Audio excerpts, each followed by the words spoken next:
que significa exercitar a razão e expandir a consciência que você tanto fala, professor? Qual o ganho que eu terei se eu escolher esse caminho? No vídeo de hoje eu vou trazer a importância da descoberta da sabedoria. Algo que só pode ser alcançado através do exercício da mais profunda e plena razão.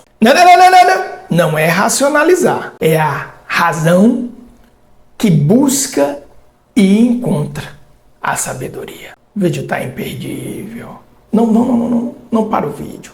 Assiste o vídeo. Vamos pro vídeo!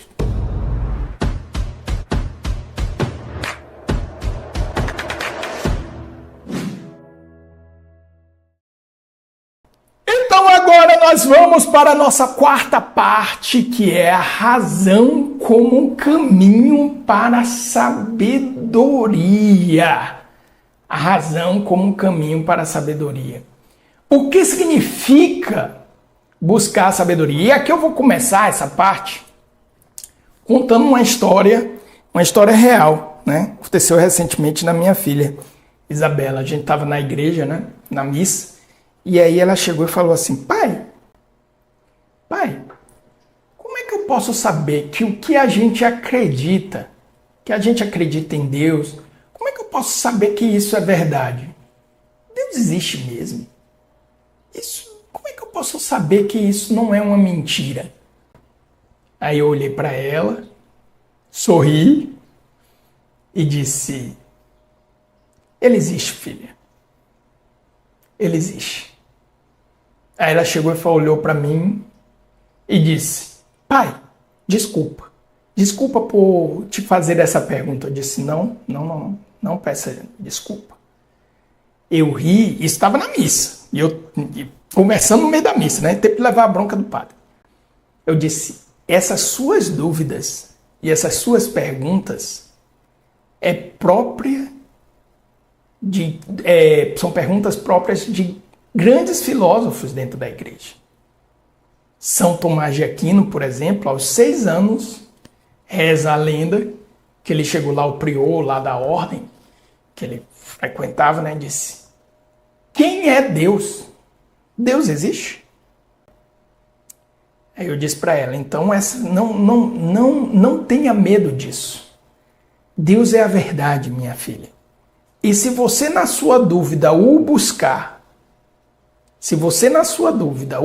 sinceramente, eu tenho certeza que ele vai se apresentar para você. Achei que ia assistir minha missa tranquilão, né? A menina tava com tudo. Ela chegou: pai, e as outras pessoas? Eu digo: o que é que tem as outras pessoas? As outras pessoas que não acreditam na mesma fé que nós. Elas estão na mentira? Como é que vai ser? Como é que vai ficar a situação delas? Eu disse: quando eu chegar em casa, eu vou ler para você um artigo, que é a primeira parte do Catecismo da Igreja Católica. O homem é capaz de Deus.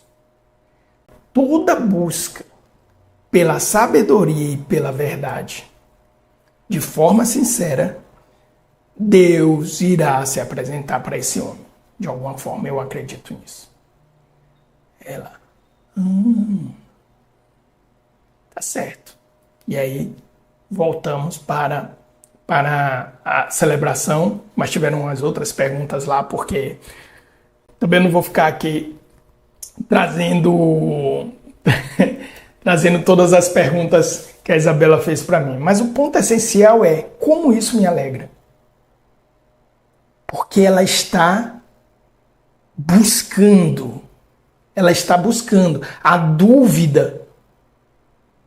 Ai, não, mas ela está duvidando de Deus.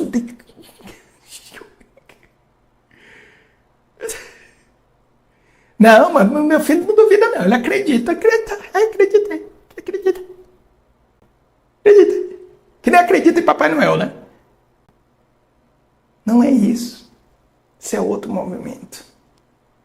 Outra coisa. É outra coisa. O que é? é outro anseio, é outra busca. Entende? Isso eleva. Não estou falando de intelectualidade, tá, gente? Eu posso pegar vários exemplos. Eu morei muitos anos no interior de Itapipoca, aqui no Ceará. E eu conheci pessoas que tinham isso com, o conhecimento escolar quase zero. Eram ignorantes. Alguns nem sabiam ler. Mas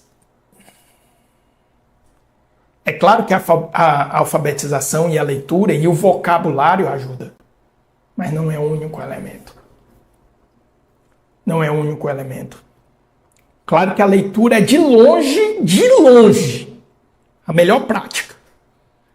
O que é a respiração consciente para a expansão da consciência é a leitura para o aprendizado. Eu não tenho dúvida de afirmar isso. De longe. Mas algumas pessoas alcançam essa sabedoria sem sequer saber ler. Porque tem uma busca. Porque tem um desejo. Porque exercitam esse filosofar, essa amizade com a sabedoria. Tá? Então, é engraçado que a Isabela fez esses questionamentos justamente na celebração eucarística desse último domingo, que foi a celebração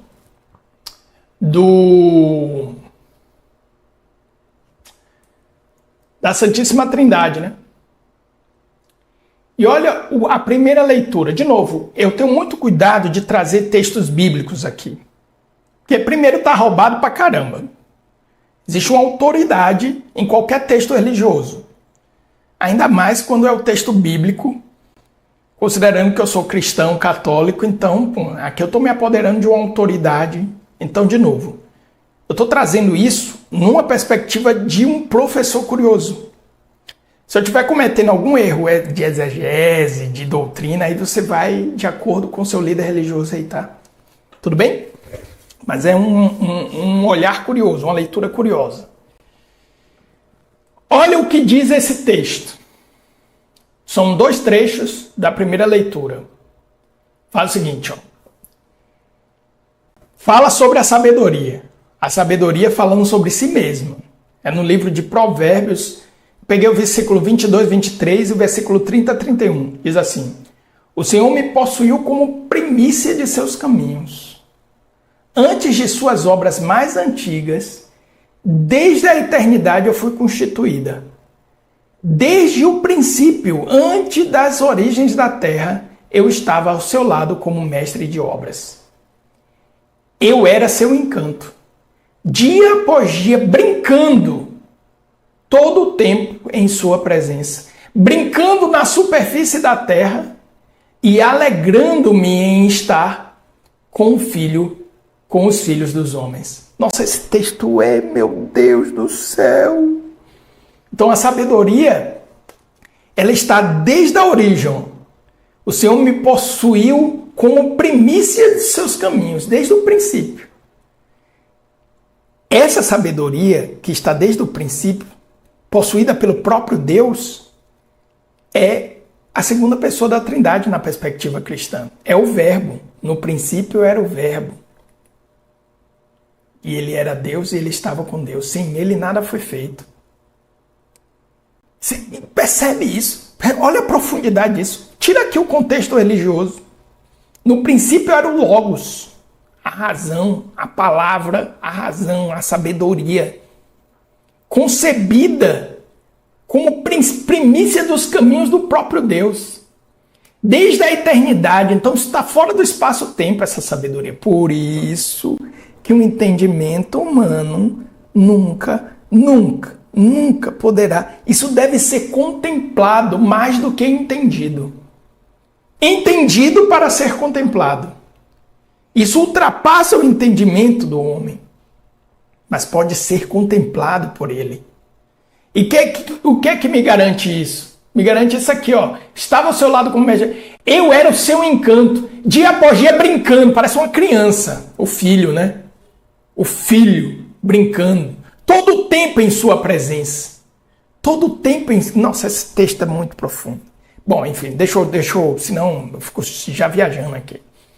Brincando na superfície da terra e alegrando-me em estar com os filhos dos homens. Poeira de estrela consciente. Consciente de si do que o transcende. A sabedoria ali brincando, ó. Brincando no meio dos filhos dos homens. Brincando. Talvez tenha sido essa sabedoria que tenha me atribuído consciência.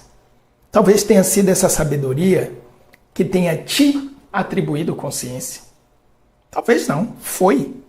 Aliás, esse é o elemento que sustenta muitas, por exemplo, a filosofia tomista de provar, o próprio Aristóteles também pegou esse caminho, de provar a existência de Deus por motivos racionais.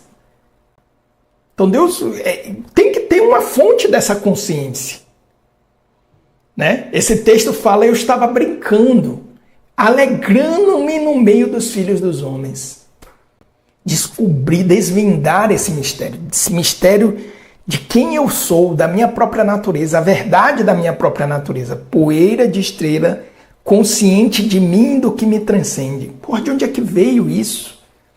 Como pode um ajuntado de matéria, resíduo de estrelas que explodem, tomar consciência de si mesmo? Como pode isso existir de forma aleatória, sem nenhum tipo de inteligência que a estabeleça? São perguntas sérias, verdadeiras, reais.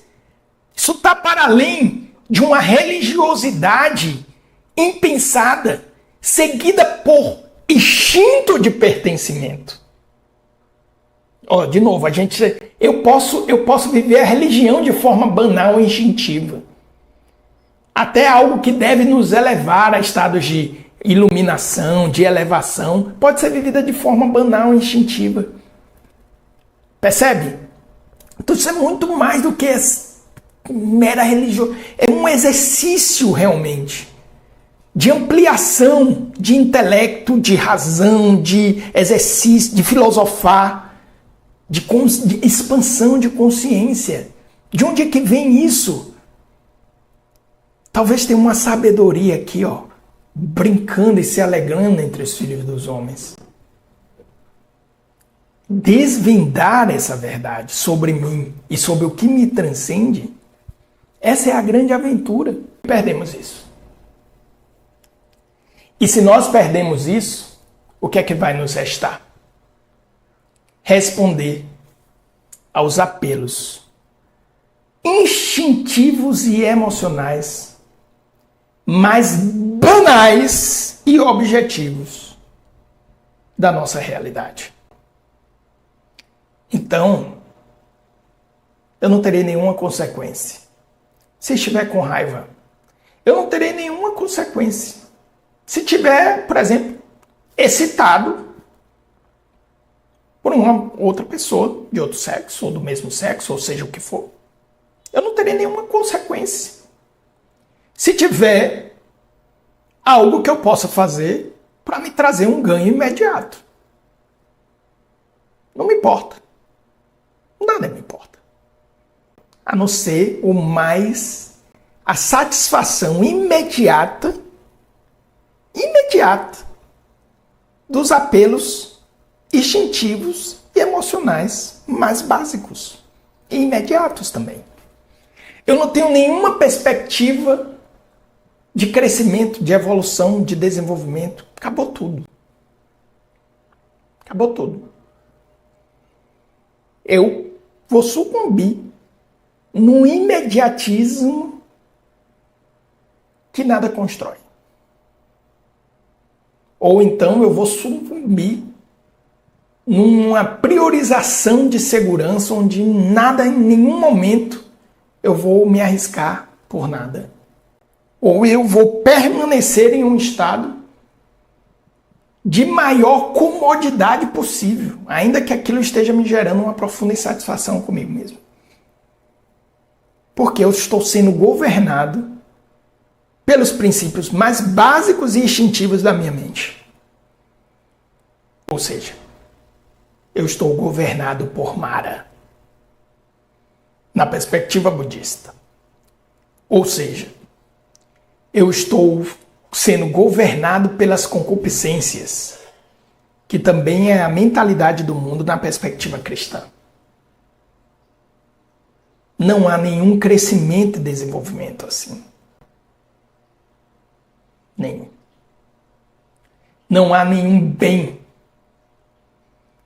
que seja desejado pela vontade nesse estado. Porque não tem. Não tem. Se não existe uma verdade, se não existe a verdade de uma natureza das coisas, se não existe um sentido, se não existe uma razão para se estar aqui, então para onde eu vou direcionar minha vontade? Não. Aí eu fico no mais básico, nos elementos instintivos. Vou operar pelo medo, vou operar pela comodidade, prazer imediato, querer mais controle e poder, na melhor das hipóteses. E aí, de fato, eu perco toda e qualquer referência do que seja o bem. Não há mais razão de eu exercitar e viver de acordo com as virtudes. Algo tão raro, algo tão importante, né? Dentro da nossa filosofia ocidental, principalmente dentro da filosofia estoica. Ok? Faz sentido para você? Eu espero que você tenha gostado desse vídeo. Esse vídeo é um corte da live semanal que eu vou deixar recomendado aqui. E também desse lado um vídeo todo especial para você. E se inscreva no canal. Grande abraço.